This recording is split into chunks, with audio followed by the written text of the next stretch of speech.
I was sitting in my garage one Saturday morning in October, stacking my fifth 50-pound bag of ice melt against the back wall, when Brenda Kensington appeared in my driveway like a vulture circling roadkill. The weather forecast had been predicting an unusually harsh winter for Denver, Colorado, and after last year's disaster where I couldn't even get out of my driveway for 3 days, I wasn't taking any chances. My name is Nathan Vaughn, and I'd lived in the Meadowbrook Heights subdivision for 6 years now. I should have known better than to do anything visible without expecting Brenda to materialize. "Nathan," she called out, her voice dripping with false sweetness as she clutched her ever-present clipboard to her chest.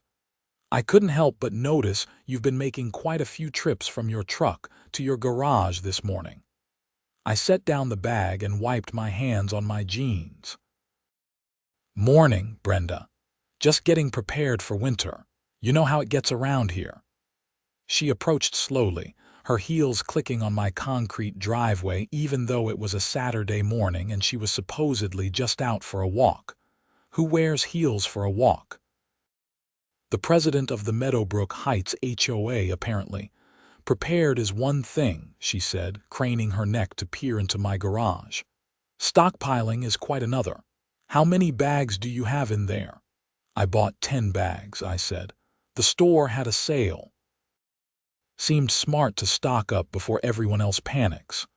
Her perfectly drawn eyebrows shot up toward her highlighted blonde hair. 10 bags? For one driveway? That seems excessive, don't you think?" "Not really. Last year I ran out halfway through winter and couldn't find any at the stores for weeks." Brenda made a note on her clipboard and my stomach sank. Nothing good ever came from Brenda making notes. "Well, I'll need to bring this up at the next board meeting," she said. "There are rules about what can be stored in garages, particularly in visible areas." Your garage door was open, which means anyone driving by could see those unsightly bags piled up. "The door was only open while I was unloading," I protested. "And they're just ice melt bags. Half the neighborhood probably has the same thing." "We'll see what the board says," she replied, turning on her heel and strutting back down my driveway. I watched her go, feeling the familiar frustration building in my chest. Brenda had been HOA president for 3 years now, and in that time, she'd turned our once friendly neighborhood into a minefield of petty rules and regulations. She'd fined the Hendersons for leaving their trash cans visible 30 minutes past the designated time. She'd sent a violation notice to old Mr. Peterson for having a lawn gnome that was apparently not in keeping with the aesthetic standards of the community.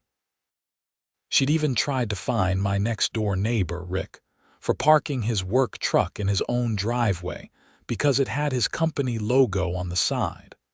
I closed my garage door and headed inside, hoping that would be the end of it. My wife, Sarah, had left me 2 years ago, partly because she couldn't stand the HOA drama anymore. "It's like living in a prison where the warden is obsessed with grass height," she'd said during one of our last arguments. I should have left with her, but the house was paid off, and I'd put too much work into it to just walk away. 3 days later, I found the notice in my mailbox. A formal HOA violation letter, printed on official letterhead, informing me that I was in violation of Section 7.3, subsection B of the HOA bylaws regarding excessive storage of materials in garage spaces. The fine was $250, with an additional $100 per week if the violation wasn't corrected within 14 days. I read the letter 3 times, my blood pressure rising with each pass. I grabbed my copy of the HOA bylaws from my desk drawer, a document I'd unfortunately become quite familiar with over the years. I flipped to Section 7.3 and read the actual language. Garages shall not be used for commercial storage or storage of hazardous materials in quantities exceeding reasonable household use. 10 bags of ice melt. That was reasonable household use by any definition. I'd used 8 bags last winter alone. This was ridiculous, even by Brenda's standards. I called Rick, who served on the HOA board, though he'd told me many times he regretted it. "She's lost her mind this time," Rick said when I read him the violation. "I wasn't even at that board meeting. She must have called an emergency session with just Paula and Karen." Paula Winters and Karen Hutchins were Brenda's closest allies, 2 women who seemed to live for finding faults in their neighbors' properties. The 3 of them formed a voting bloc that controlled every board decision. "Can you fight it?" I asked. "You can request a hearing," Rick said. "But Nathan, I've got to be honest with you. Unless you can get 3 votes to overturn it, you're stuck. And those 3 vote as a unit. This is insane. It's ice melt. It's not like I'm running a warehouse operation out of my garage." "I know, man, I know." "Write up your appeal, and I'll make sure it gets on the agenda for the next meeting. But don't get your hopes up." I spent the next 2 days crafting my appeal.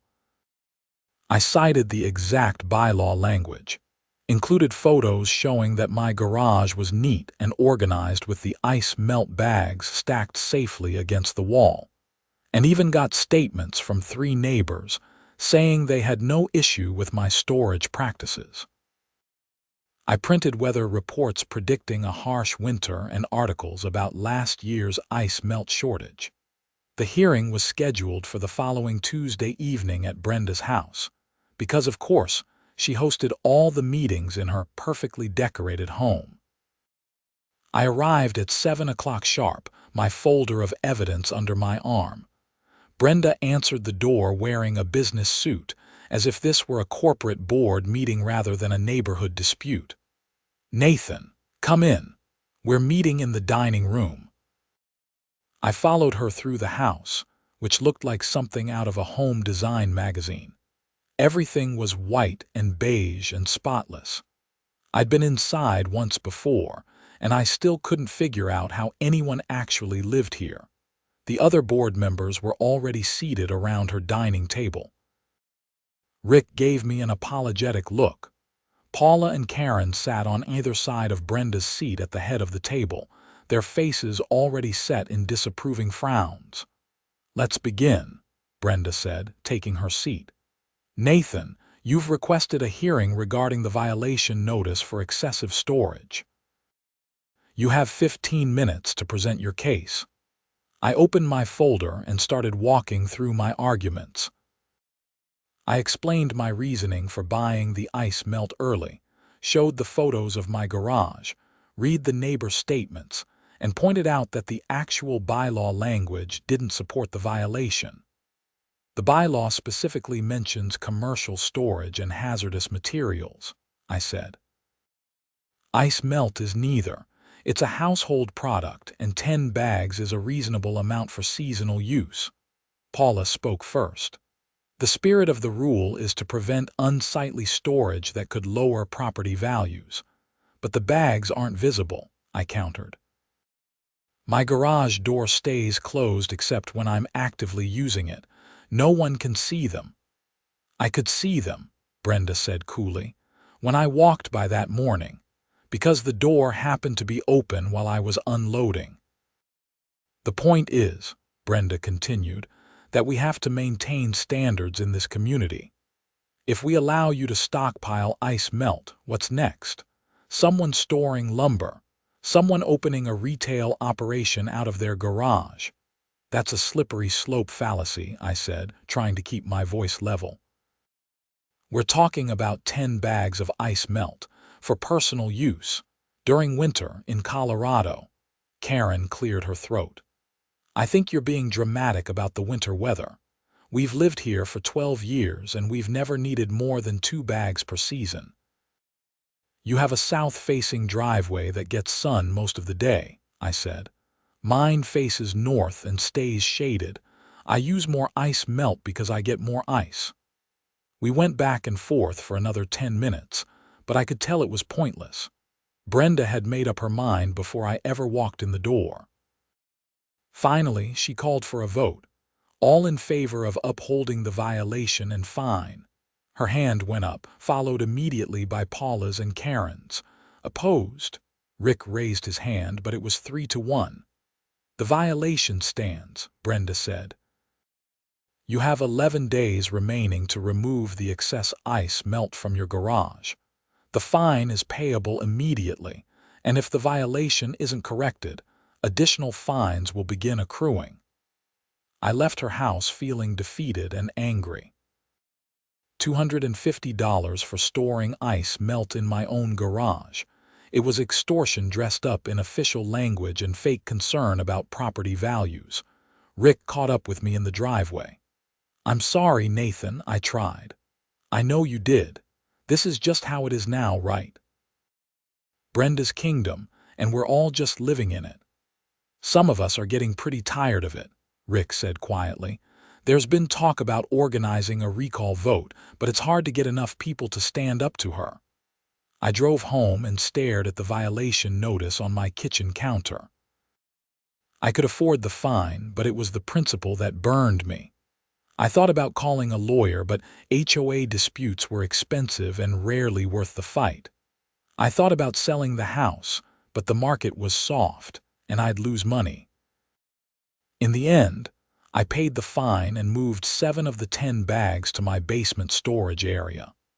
I kept 3 in the garage, figuring even Brenda couldn't argue that was excessive. November arrived, and the weather forecasters started sounding more urgent. A massive Arctic system was building over Canada, and the predictions for December and January looked brutal. I felt smug about my ice melt stockpile every time I watched the weather report. Then, 2 weeks before Thanksgiving, we got our first taste of what was coming. A surprise storm dumped 14 inches of snow overnight, with temperatures dropping to 5 below zero. The entire city of Denver ground to a halt. I was up at 5 in the morning, spreading ice melt on my driveway and sidewalk before heading to work. My job at a software company was flexible about remote work, but we had a client presentation that day that couldn't be postponed. Thanks to my preparation, I was able to get out of the driveway with no issues while most of my neighbors were stuck. As I drove past Brenda's house, I noticed her BMW sitting in her driveway, completely snowed in. Her sidewalk was a sheet of ice. I felt a petty moment of satisfaction before continuing to work. The storm broke records. The city's salt and ice melt supplies were strained, and by the end of the week, most stores were running low. I congratulated myself on my foresight. The day after Thanksgiving, I was enjoying a quiet morning at home when my doorbell rang. I opened the door to find Brenda standing on my porch, and I barely recognized her. Instead of her usual perfect appearance, she looked flustered. Her hair was pulled back in a messy ponytail, and she was wearing a puffer jacket instead of her designer coats. "Nathan," she said, and her voice had lost its usual authoritative edge. "I hope I'm not bothering you. What can I do for you, Brenda?" She looked uncomfortable, shifting her weight from foot to foot. "I wanted to ask if you might have any ice melt you could spare. I've been to 6 stores this morning and they're all sold out. My driveway is a mess and I can't even get to my car safely." I stared at her for a long moment, letting the irony wash over me. "You want to borrow some of my ice melt? The ice melt you find me for stockpiling," her face flushed. I know how it sounds, but I'm in a bind and I thought maybe we could help each other out. I'd be happy to pay you for it." "You already made me pay you $250, I said. "Remember, for having the audacity to prepare for exactly this situation. Nathan, please. I can't get out of my driveway. I have to pick up my mother from the airport tomorrow, and the forecast says another storm is coming tonight." I felt the satisfaction of vindication mixing with my better instincts. As much as I wanted to slam the door in her face, I wasn't cruel enough to leave someone actually stuck. "I'll give you one bag," I said. "Not sell. Give. But I want you to understand something, Brenda. You fined me for being prepared. You made me go through a hearing, wasted my time, and took my money because you decided that me taking care of my property somehow violated the spirit of a rule that didn't even apply. And now you're here asking for help because you didn't prepare." "I understand," she said quietly. "And I appreciate it, really." I went to my basement and brought up one of the bags. "Use it wisely. The stores might not restock for days." She took the bag, thanked me again, and hurried back to her house. I closed the door and leaned against it, feeling conflicted. I'd helped her, which was the right thing to do, but I also knew she hadn't learned anything from this. I was right. Over the next 3 days, my doorbell rang 6 more times. First it was Karen, then Paula, then neighbors I barely knew. Word had spread that I had ice melt when no one else did. Everyone had the same story. They'd waited until the last minute to buy supplies, and now the stores were empty. I gave each person a small amount, maybe a few pounds, enough to handle their immediate needs. Some offered to pay, and I refused. This wasn't about money.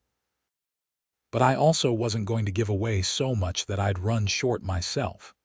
The second major storm hit the first week of December, even worse than the first.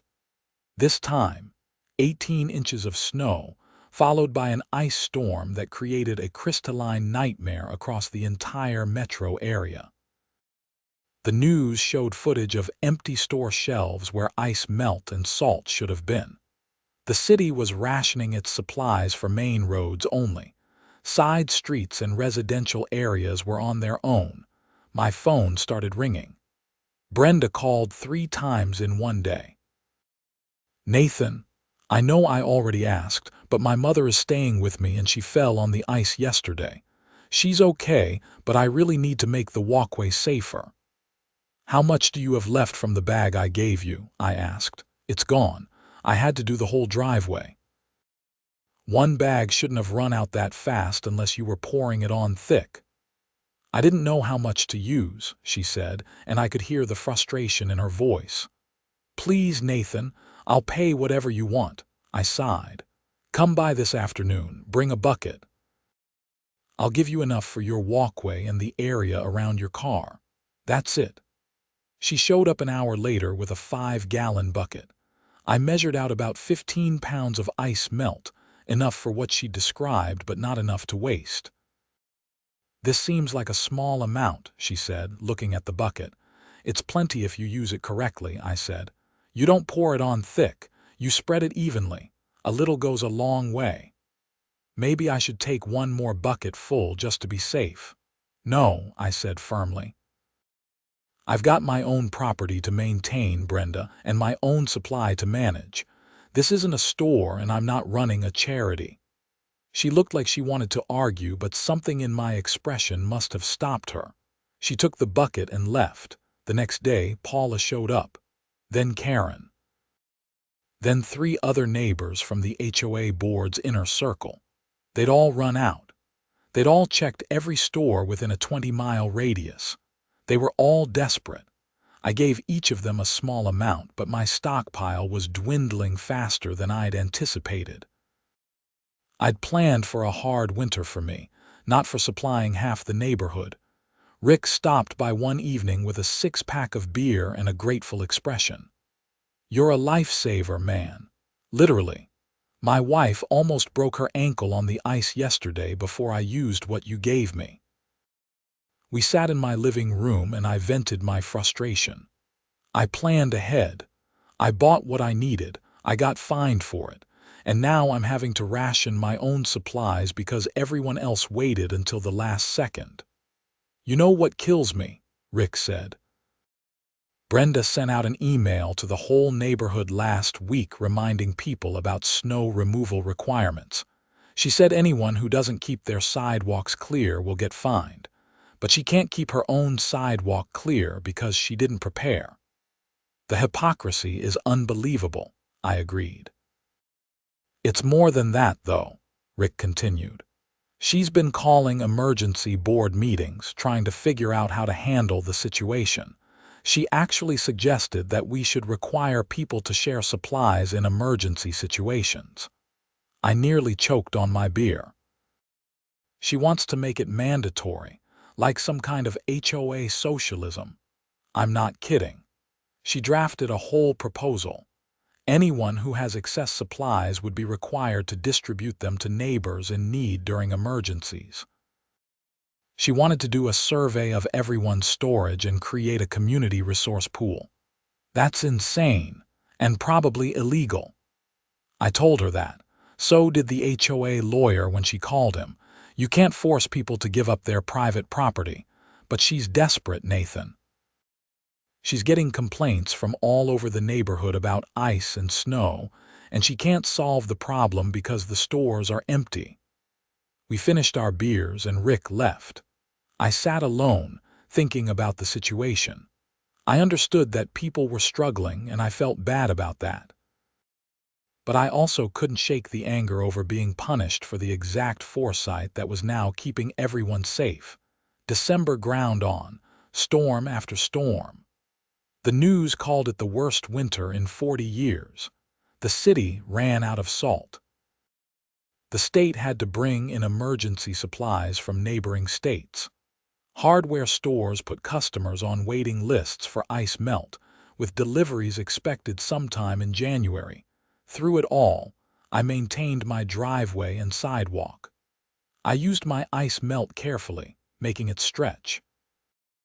When neighbors knocked on my door, I gave them what I could spare, which got smaller and smaller as my supply dwindled. Brenda knocked on my door 3 more times. Each time, she looked more worn down. The third time, she didn't even ask for ice melt. I wanted to apologize, she said. For the fine, for not listening to you. You were right to stock up, and I was wrong to punish you for it. I studied her face, looking for the usual manipulation, but she actually seemed sincere. I appreciate that, I said, but an apology doesn't change what happened. You used your position to bully me over something that turned out to be sensible preparation, and you did it because you could, not because it made sense. You're right, she said. I've been thinking about that a lot lately. About why I do this job and whether I'm actually helping the community or just feeding my own need for control. This was unexpected. That's pretty self-aware. Struggling through this winter has given me a lot of time to think, she said. When you can't get out of your driveway for days at a time, you have to face some uncomfortable truths about yourself. We stood there for a moment, and I felt something shift slightly. I still didn't like Brenda, and I certainly didn't trust her, but this was the first time she'd ever seemed like an actual person rather than an HOA automaton. I don't have much ice melt left, I said. Maybe 10 pounds, but I'll split it with you if you really need it. No, she said, shaking her head. You keep it. You earned it by planning ahead. I'll figure something out. She turned to leave, then paused. The board is meeting next week. I'm going to propose rescinding your fine and issuing you a refund. It's the least I can do. After she left, I sat down and tried to process what had just happened. Had Brenda actually learned something? Or was this just a temporary moment of weakness that would disappear once the crisis passed? The following Tuesday, I received an email notification about the board meeting. The agenda included a line item about reviewing and revising storage policies. Rick called me right after the meeting. You're not going to believe this, he said. Brenda proposed rescinding your fine. Paula and Karen tried to fight it, but Brenda actually argued them down. She made a whole speech about the importance of emergency preparedness and how the HOA should encourage it, not punish it. Did it pass? 4-0. I voted for it. obviously, and even Paula and Karen caved once Brenda made it clear she wasn't backing down. You'll get a check for the full amount plus a formal apology letter. I thanked Rick and hung up, feeling stunned. Maybe people really could change. Or maybe Brenda had just realized that admitting a mistake was better than looking like a hypocrite to the entire neighborhood. The check arrived a week later, along with a letter on HOA letterhead. It was carefully worded, acknowledging that the initial violation had been issued in error, and that my storage practices were reasonable and appropriate. It stopped short of admitting that Brenda had been wrong, but it was close enough. I deposited the check and filed the letter away, satisfied but not quite ready to forgive and forget. Christmas came and went, and the storms kept coming. I used the last of my ice melt the first week of January, spreading it carefully on my sidewalk after yet another overnight freeze. I'd made 10 bags last nearly 3 months, which was pretty impressive. When I finally ran out, I joined everyone else in checking stores and waiting for shipments. The difference was, I'd gotten through the worst of it. The forecasts were predicting a break in the weather by late January, with temperatures finally climbing above freezing for sustained periods. I ran into Brenda at the grocery store in mid-January. She was pushing a cart full of the usual supplies, and she looked more like her old self, hair perfect and outfit coordinated. "Nathan," she said, stopping her cart near mine. "How are you holding up?" "All right. Finally ran out of ice melt last week, but it looks like we're through the worst of it." "Thanks to your preparation," she said. "You probably saved half a dozen people from serious falls, including my mother." "Just did what made sense," I said. "I've been working on new guidelines for the HOA," she continued. "Encouraging emergency preparedness, creating a neighborhood resource list for things like equipment sharing and supply information. I'd like your input if you're willing." I was skeptical but intrigued. "What kind of input?" "Come to the next board meeting. We're trying to make the HOA less about policing and more about actually helping the community."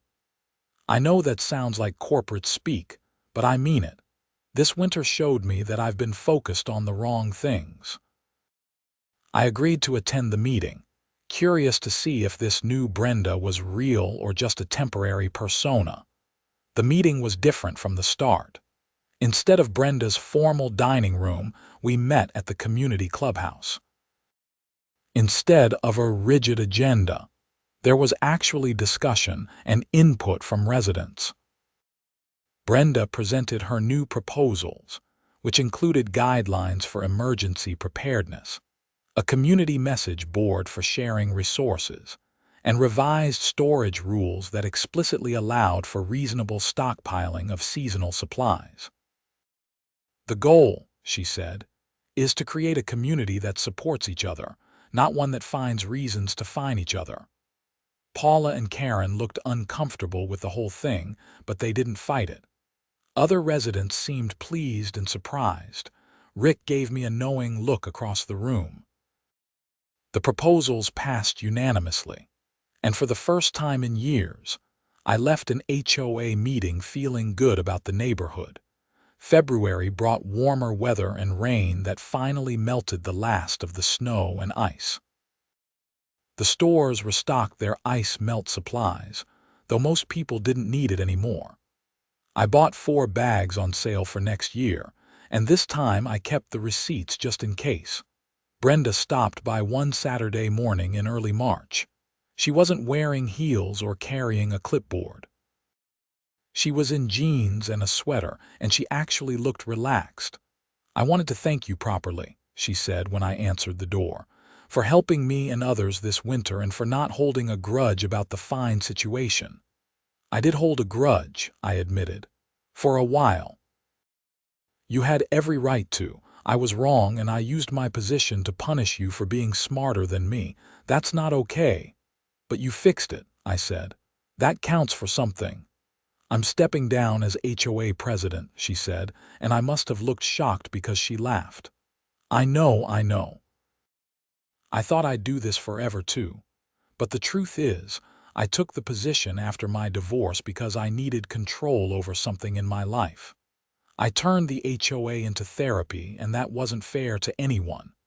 What will you do instead? Travel. Spend time with my mother. Maybe volunteer at places where being organized and detail-oriented is actually helpful, like a food bank or animal shelter. And I'm going to work on being a better neighbor instead of a better enforcer. After she left, I stood in my doorway and watched her walk back to her house. The spring air smelled fresh and clean, all the winter's ice and chaos melting away. Rick became the new HOA president in a special election later that month. His first act was to organize a neighborhood barbecue, something we hadn't done in years. People actually talked to each other like friends instead of adversaries. Paula and Karen came but kept to themselves, and I suspected they'd be looking to move somewhere with stricter HOA rules. I didn't become best friends with Brenda or anything like that. But we were cordial when we saw each other. She'd wave from her yard when I was working in mine. She stopped micromanaging everyone's property decisions. She actually seemed happier. As for me, I learned that sometimes standing your ground pays off, even when it seems futile. I learned that people can change, though usually only when forced to face the consequences of their actions. And I learned that the best revenge isn't revenge at all, but simply being prepared while others aren't. When October rolled around again and the weather forecasters started predicting another harsh winter, I bought 12 bags of ice melt. This time I bought them early on sale, and I stacked them neatly in my garage with the door wide open for everyone to see. Nobody said a word about it. In fact, 3 neighbors stopped by to ask where I'd found them on sale. I gave them the store information and some tips on proper storage and usage. Rick bought 15 bags after I told him about the sale.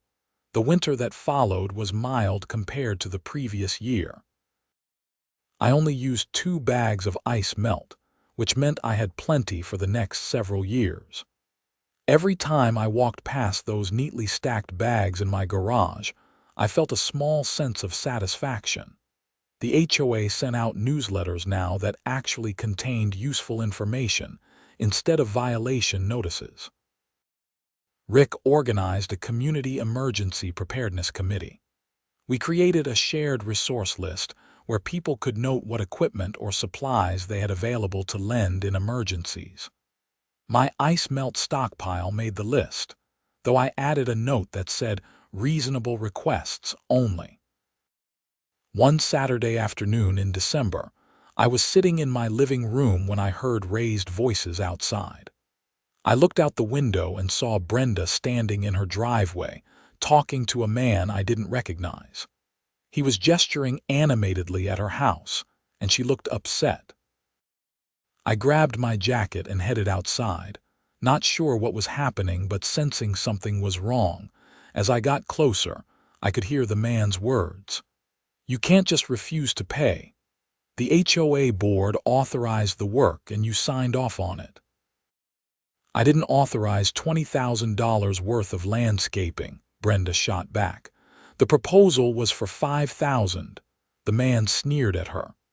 "That was the initial estimate. Things changed once we got into the project. That's how these things work." I recognized him now. Derek Morrison, a contractor who'd done some work in the neighborhood the previous year. There had been complaints about his billing practices, but nothing formal. "Nathan," Brenda said when she saw me, "this is Derek Morrison. He did the community entrance landscaping last fall, and now he's demanding 4 times what the board approved."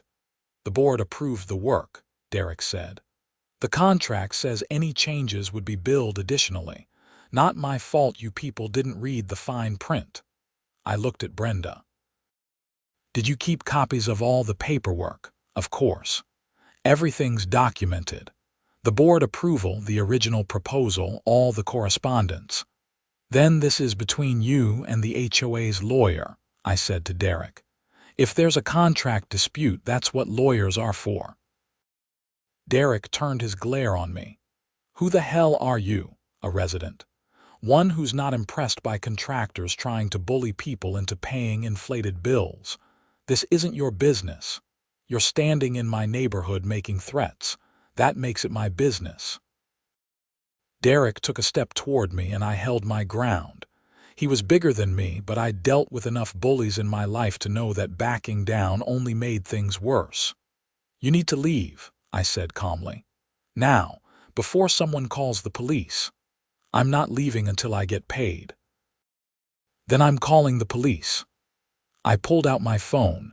Derek stared at me for another moment, then spat on the ground and stalked back to his truck. "You'll hear from my lawyer," he shouted at Brenda before peeling out of the driveway. Brenda let out a shaky breath. "Thank you." I didn't know what to do. He just showed up demanding money and threatening to put a lien on the HOA. Can he do that? I don't know. Maybe. The contract is confusing, and I'm not sure what the board actually agreed to versus what Derek claims. "Call the HOA lawyer first thing Monday morning," I said, "and document everything. If Derek shows up again, call the police immediately. Don't engage with him." She nodded, still looking shaken. "I never thought I'd be grateful for having you as a neighbor, but here we are." I almost laughed. Life's full of surprises. Monday morning, Brenda called the HOA lawyer, who reviewed all the documentation and confirmed what she'd suspected. The board had approved $5,000 for specific work, and Derek had completed that work along with a bunch of additional projects that were never authorized. His contract's change order clause required written approval from the board before any additional work began, which he'd never obtained. The lawyer sent Derek a letter explaining this and offering to pay the original $5,000, which the HOA hadn't yet paid because Derek had been demanding the full $20,000. Derek's lawyer responded with threats of a lawsuit. It dragged on for weeks. Derek started a harassment campaign, showing up at board meetings and shouting about how the HOA was cheating him. He posted negative reviews online claiming the neighborhood refused to pay contractors. He even drove through the subdivision at odd hours, which made several residents uncomfortable. Rick called an emergency board meeting to discuss the situation. "We can't let this guy intimidate us," he said, "but we also need to resolve this before it gets worse." The board voted to file a police report about Derek's harassment. They also authorized the lawyer to pursue a restraining order if necessary. The original $5,000 was placed in escrow pending resolution of the dispute. Derek didn't take it well. 2 days after the police report was filed, he showed up at Brenda's house at 10 o'clock at night, pounding on her door and shouting. She called 911, and I heard the commotion from my house. I grabbed my phone and headed over, staying far enough back to be safe, but close enough to be a witness. Derek was clearly drunk, stumbling on Brenda's lawn and shouting obscenities about how she'd ruined his business. The police arrived within 5 minutes. Derek tried to argue with them, claiming he had every right to collect payment for his work. The officers weren't interested in his explanations. They arrested him for trespassing and public intoxication. Brenda got her restraining order. Derek's lawyer dropped him as a client once the details of his harassment came out. The original $5,000 remained in escrow while Derek tried to find a new lawyer willing to take his case. In March, Derek's construction company filed for bankruptcy. It turned out he'd been running the same scam on multiple clients, billing for unauthorized work, and then harassing people who refused to pay. Several other lawsuits came to light, and Derek eventually faced criminal charges for fraud and harassment. The HOA got its $5,000 back from escrow, and hired a reputable landscaping company to maintain the entrance properly. Derek pleaded guilty to reduced charges and got probation plus anger management classes. The restraining order remained in place. Through all of it, the neighborhood came together in a way I hadn't seen before. People showed up at board meetings to support the fight against Derek. Residents volunteered to keep an eye out for his truck and report any sightings. When Brenda expressed worry about being alone in her house, 3 neighbors took turns checking in on her each evening until Derek was arrested. It reminded me that an HOA didn't have to be about petty rules and power trips. When focused on actual community issues, it could be a force for good. By the time spring fully arrived, things had settled into a comfortable routine. Rick ran the HOA with common sense and transparency. Board meetings were actually productive. The neighborhood felt like a community again, instead of a collection of people waiting to get fined. I never completely forgot about being fined for the ice melt. That kind of injustice sticks with you. But I did forgive it, especially after seeing Brenda genuinely try to change. She attended her first board meeting as a regular resident in April and didn't try to take over or criticize. She just listened and offered helpful input when asked. One evening in late April, I was grilling in my backyard when Brenda appeared at the fence line between our properties. "That smells amazing," she said. "Just burgers, nothing fancy." "I'm grilling chicken, also nothing fancy." She paused. "Would you want to combine resources? I have way too much chicken for one person, and it looks like you might have the same burger problem." I considered it. 6 months ago, I would have said no out of pure spite, but we'd been through a lot since then, and I was tired of holding grudges. "Sure," I said. "Give me 10 minutes to finish these burgers." We ended up eating in her backyard, which was less manicured than it used to be, but more comfortable. The conversation was surprisingly easy. We talked about the neighborhood, about the mild spring weather, about our plans for summer. "I never thanked you for standing up to Derek," she said at one point. "I was actually scared that night. Having you there made a difference." "That's what neighbors do," I said. "Help each other when things get tough." "It is now," she said quietly. "It wasn't always, not when I was in charge." "You changed that. Changing is hard. Most people never do it." She smiled, and it looked genuine. "I had good motivation. Nothing like a winter crisis to show you what really matters." As the sun set and the evening grew cool, I gathered my dishes and headed home. Walking through the gate between our yards, I realized something had fundamentally shifted. The neighborhood wasn't perfect. There were still petty disagreements and the occasional complaint, but it felt like a place where people actually looked out for each other now. The following winter was projected to be mild, and it was. I used 1 bag of ice melt the entire season. But I kept my stockpile, and this time when people asked about it, they were asking for advice on their own preparation rather than judging me for mine. Rick did an excellent job as HOA president. He served 2 terms before stepping down and recommending his successor, a retired teacher named Margaret who had a gift for mediating disputes and keeping meetings on track. The HOA under her leadership continued the community-focused approach that Rick had established. Brenda actually did travel. She went to Europe for a month, then spent time visiting her family on the East Coast. When she was home, she volunteered at the local food bank and fostered dogs for an animal rescue. I saw her sometimes walking her foster dogs through the neighborhood, and she always stopped to chat. Paula and Karen eventually moved away, finding a community with stricter rules and more opportunities to police their neighbors. Nobody missed them, though we all felt a little guilty about that. As for me, I kept living my life, maintaining my house, doing my job, and enjoying the peace that came from not constantly fighting with the HOA. I started dating someone I met through work, a woman named Michelle who thought my ice melt story was hilarious and impressive in equal measure. "You're basically a prepper," she said when I told her the whole saga. "I prefer pragmatic," I corrected. "Pragmatic with trust issues.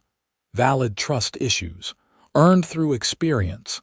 She laughed and kissed me, and I thought about how much can change in a year, how people can surprise you, how standing your ground on small things can sometimes lead to bigger changes. The ice melt bags still sat in my garage, a reminder of everything that had happened. Every time I looked at them, I felt a complex mixture of emotions: frustration at the initial injustice, satisfaction at being proven right, pride in helping neighbors when they needed it, and something like hope that communities could actually work the way they were supposed to. When October came around again, I bought another 10 bags on sale. This time, I sent an email to the neighborhood list, suggesting others do the same. 15 people thanked me for the reminder. Rick bought 20 bags and joked about starting his own supply business. The weather forecasters were predicting another mild winter, but none of us cared. We were prepared. We had learned. And most importantly, we had built a community that supported preparation instead of punishing it. That's the thing about HOAs. They can be tools for petty tyranny, or they can be genuine community organizations. The difference comes down to the people in charge, and whether they're focused on power or on actually helping their neighbors. We'd been lucky enough to transform ours from the former to the latter. I never got another HOA violation notice. Not for ice melt, not for anything. When I did get correspondence from the HOA, it was useful information about community events or requests for input on decisions. The transformation was complete. On a cold day in January, when the mild winter predictions proved slightly wrong and we got hit with an unexpected ice storm, I was ready. I spread ice melt on my driveway and sidewalk, then walked around the neighborhood helping elderly residents who couldn't safely do it themselves. Other neighbors did the same. We'd become the community that prepared together and helped together. Brenda saw me spreading ice melt at Mrs. Peterson's house and came over with her own bucket. "Need help?" she asked. "Always," I said. We worked together in comfortable silence, making sure Mrs. Peterson's walkway was safe. It was such a small thing, spreading some ice melt on an icy sidewalk. But it represented everything that had changed.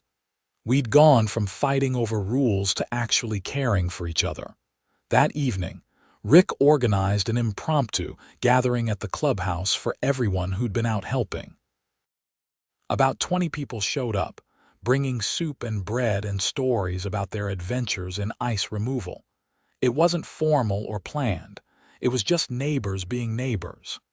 "We should make this a regular thing," someone suggested. "Monthly dinners or something." The idea took hold, and soon we had a regular community dinner on the first Friday of each month. Nothing mandatory, nothing formal. Just people gathering to eat and talk and maintain the connections that made the neighborhood work. I thought about my ex-wife sometimes, wondering if she'd believe how much things had changed. The HOA that had driven her crazy with its petness had become a genuine community organization. Maybe if we'd had this version of the HOA, we'd still be together. Or maybe not. Some relationships end regardless of external factors, but I was happy now, in a way I hadn't been in years. I had a neighborhood I actually enjoyed living in. I had neighbors who felt like friends rather than adversaries. I had a girlfriend who made me laugh and supported my pragmatic nature. And I had a garage full of ice melt that symbolized both the worst and best of community living. The HOA story that had started with such frustration and anger had transformed into something positive. Not because the initial injustice disappeared, or because everything magically became perfect, but because people chose to learn and change and do better. That's the real lesson I took from the whole experience. Communities are made up of imperfect people making imperfect decisions. The question is whether those people are willing to recognize their mistakes and grow from them. Brenda had been willing to do that. The neighborhood had supported that growth, and we'd all ended up better for it. Sometimes standing your ground means fighting back. Sometimes it means holding a grudge. But sometimes, the strongest thing you can do is accept an apology and move forward together. That's what we'd done, and it had made all the difference. The ice melt in my garage wasn't just winter preparation anymore. It was a symbol of resilience, vindication, and ultimately, community transformation.